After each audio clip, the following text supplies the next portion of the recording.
Hi my loves, how is it going? We're back, hopefully, maybe. Let's see how this goes. I have had a super slow, chill morning this morning. I woke up at 7. I did my morning practice. I reread and went through my new moon affirmations because last night was a new moon in Pisces. Happy new moon in Pisces if you also follow the lunar cycle. And yeah, it's currently 20 past 10. I have just finished uploading my recent reads video, so go check that out if you haven't seen it already. I'm feeling a little stuck. I feel like I'm in a bit of a productive stickiness now. Productive hard place. I have one lecture today at 2 o'clock. This is really bad. I really shouldn't be debating on whether or not I should go or not. Like, I should go to the lecture. I should be a good student and go to the lecture. But the motivation to leave the flat is non-existent right now. It's not happening. And it's kind of gloomy outside and I have to walk like 20 minutes to the bus stop and then get on the bus and then go to campus for a 2-hour lecture when I really want to actually work on some of my assignments, because the anxiety is starting to settle in that I haven't worked on my assignments in a few days, and the fact that I haven't touched them, it's kind of stressing me out. And there's less than a month until one of them is due, so I'm debating on just maybe heading into town and settling in a cafe and getting some work on my assignments done. The assignments that I'm currently working through, we've got 2 for each module, 3 modules in total. I've got my behavioural ecology module, which is like animal behaviour. I've got my wild muse module, which is a creative module. I'm really excited about it actually. It's a very freeing module. We basically have to express nature through some sort of creative outlet, which is just so fun and so exciting, and I love that, considering one of my new moon affirmations is to be more creative, and one of my, well, that's my new moon intention. My new moon affirmation to go with that intention is I am creative. So this is really gonna force me to tap into my creative side. Getting back into YouTube is another way I'm trying to rekindle my creativeness.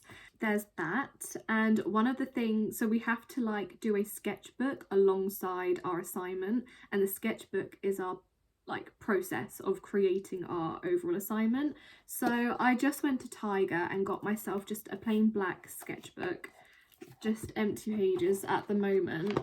But I'm thinking what I want to do is, I've got some really cute stickers and I think I want to put some stickers on it and make it look all pretty, and then start, because I've got some ideas for what I want to do for my project already, but I just need to start actually putting them in the sketchbook and documenting my whole thought process on that.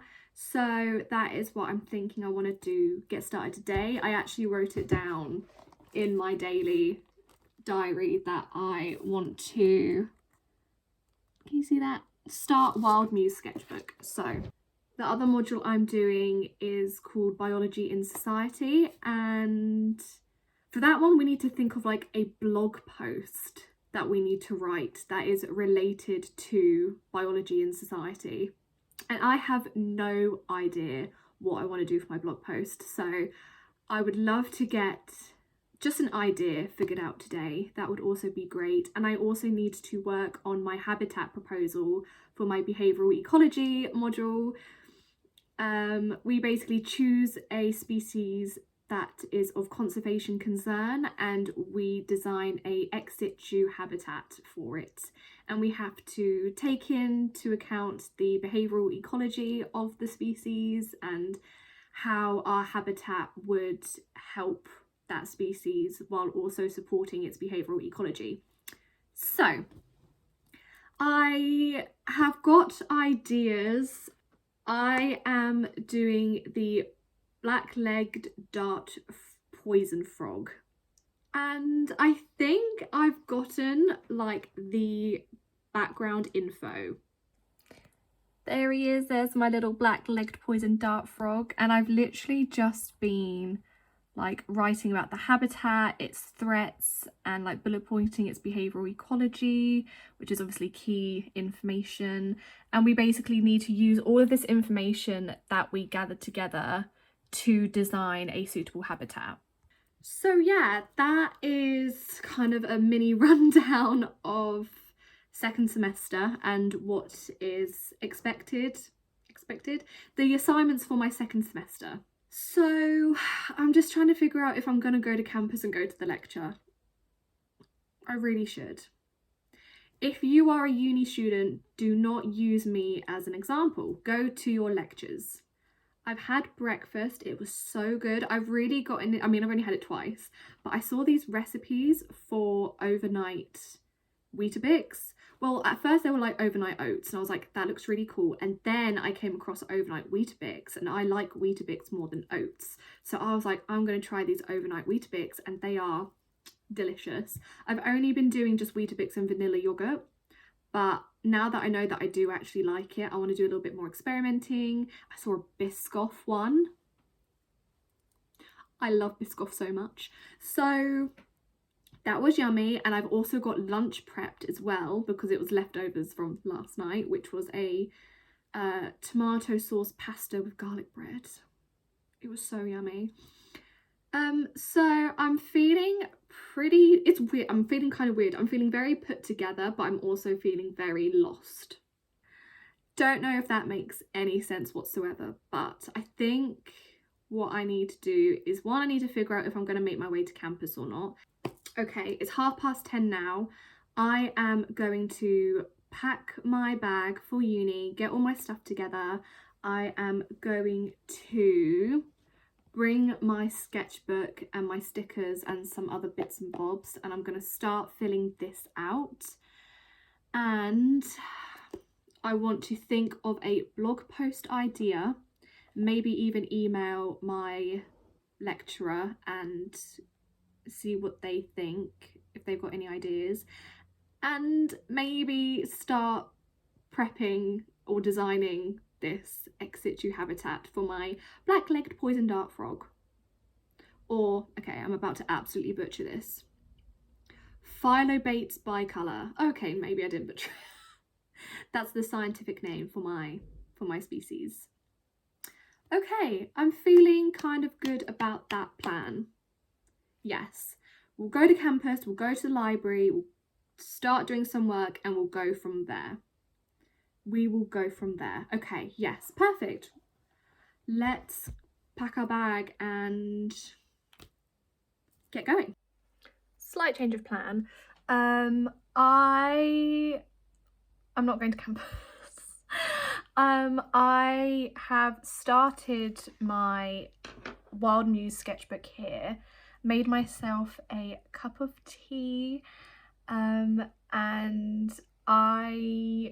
what I'm thinking is I'm going to have lunch here at the flat, get a bit more of this done.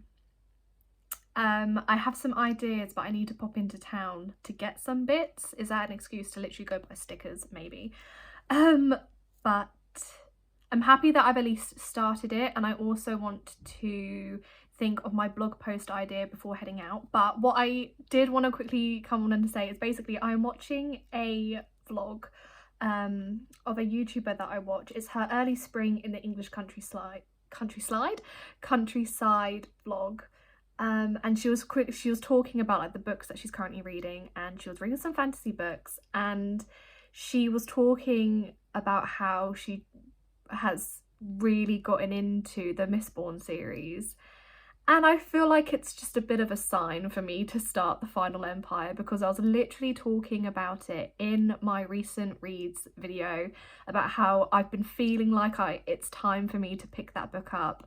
And then I pop on this video today and she's talking about it, and she's saying, you know, I really recommend it, like it's amazing, you should really pick it up if you've been thinking about it. So I think I might pick that up today. Whether I do that, I might do it later on because I really need to crack on with this uni work. But I'm like looking at it right now and I'm thinking, yeah, it's time to get my teeth back into another Brandon Sanderson. I am going to still be reading Sky of House and Breath because I do really want to continue and finish that book. But because I know I probably won't go straight on to the next book in the Crescent City series, I'm not rushing it and I don't want to rush it.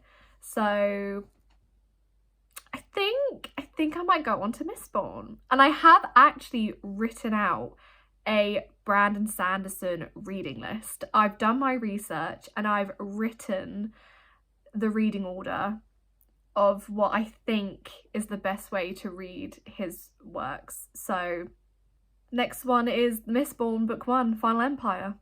But anyway, I just wanted to give you that quick little update. I think I'm going to be starting Mistborn. But anyway, yeah, I need to crack on with all of this. But okay, yeah. Good evening, my lovelies. So I didn't go to campus.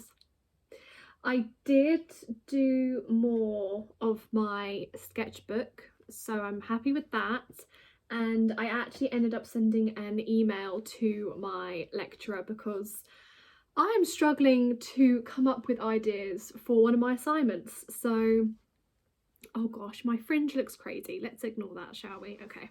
After having some lunch and doing a little bit more work in the sketchbook, I was like, I need to get out the flat. I'm not going to go to campus because that's such a long way to go for just needing to get out to get some air. So I went into the city and I don't really know what happened, to be honest. I went in to work to see the gals at work, to say hello. Bought myself some daffodils that I'm so excited for them to bloom. They're just on my bookshelf up there. I'm very excited about that. And then I somehow ended up in the works. And then I somehow ended up leaving the works with 3 books.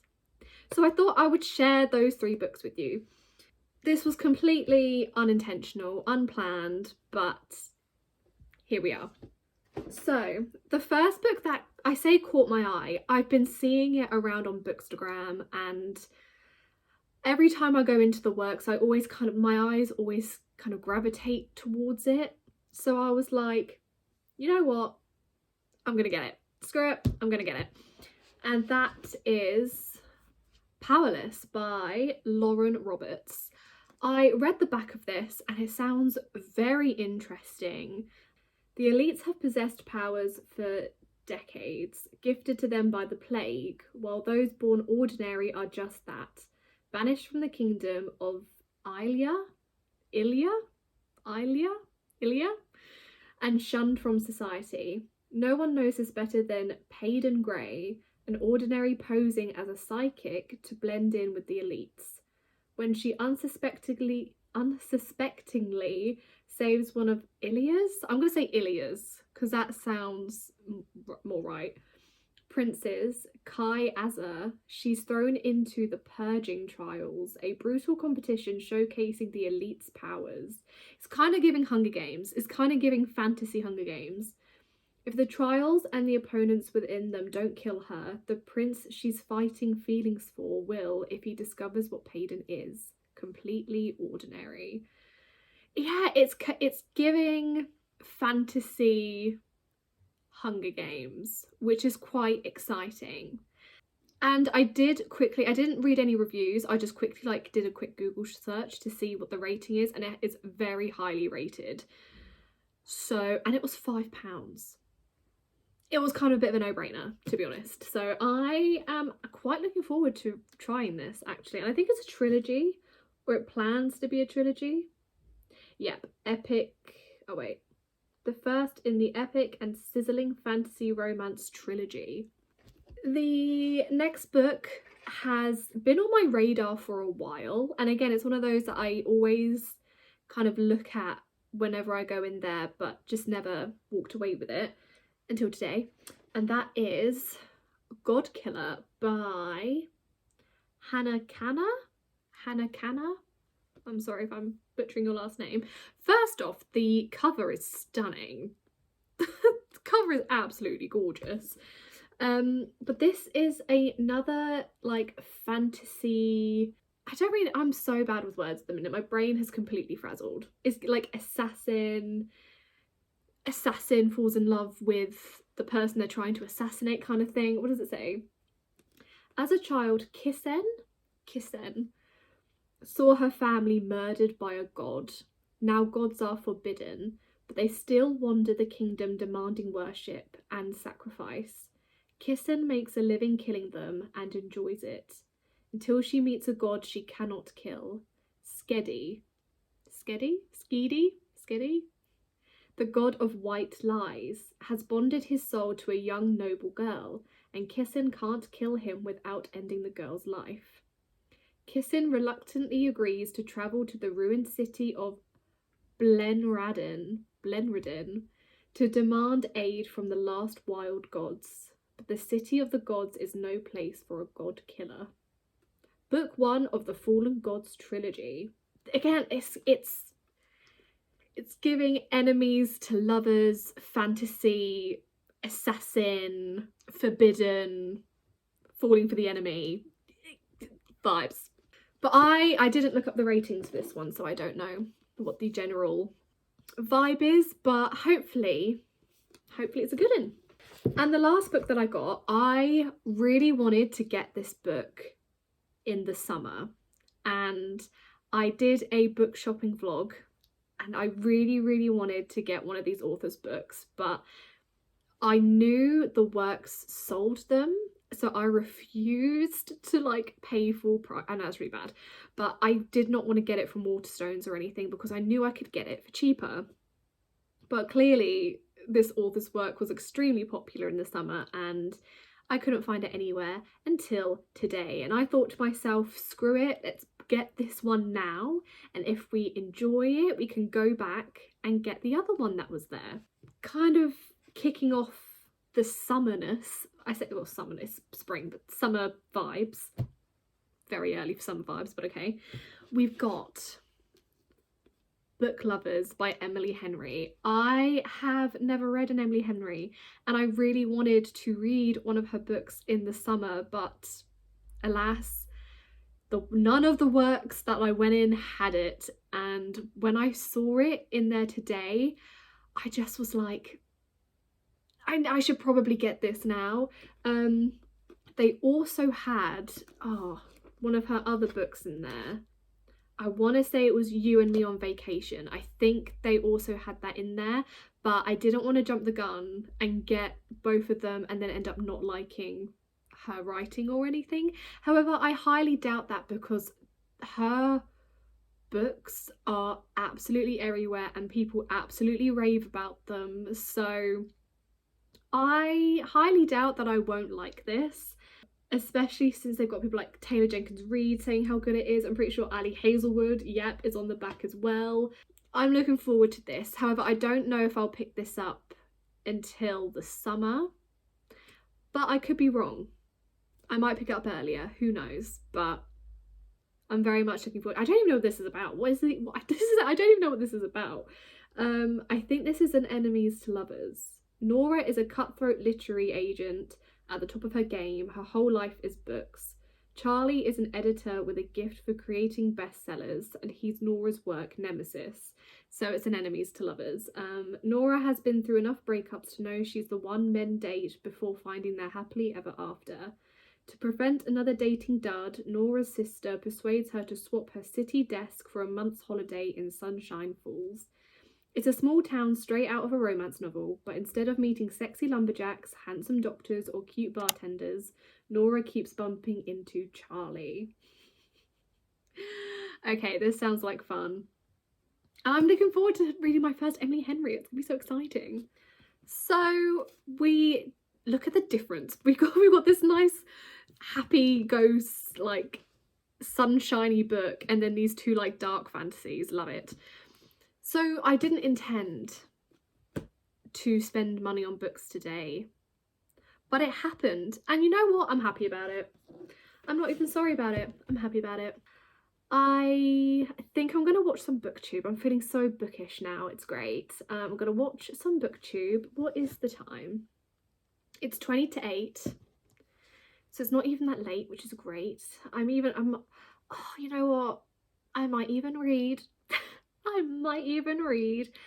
I might make myself a nice hot spiced chai and get all snuggly, fester in the bookishness that I'm feeling right now. I think that's a good idea.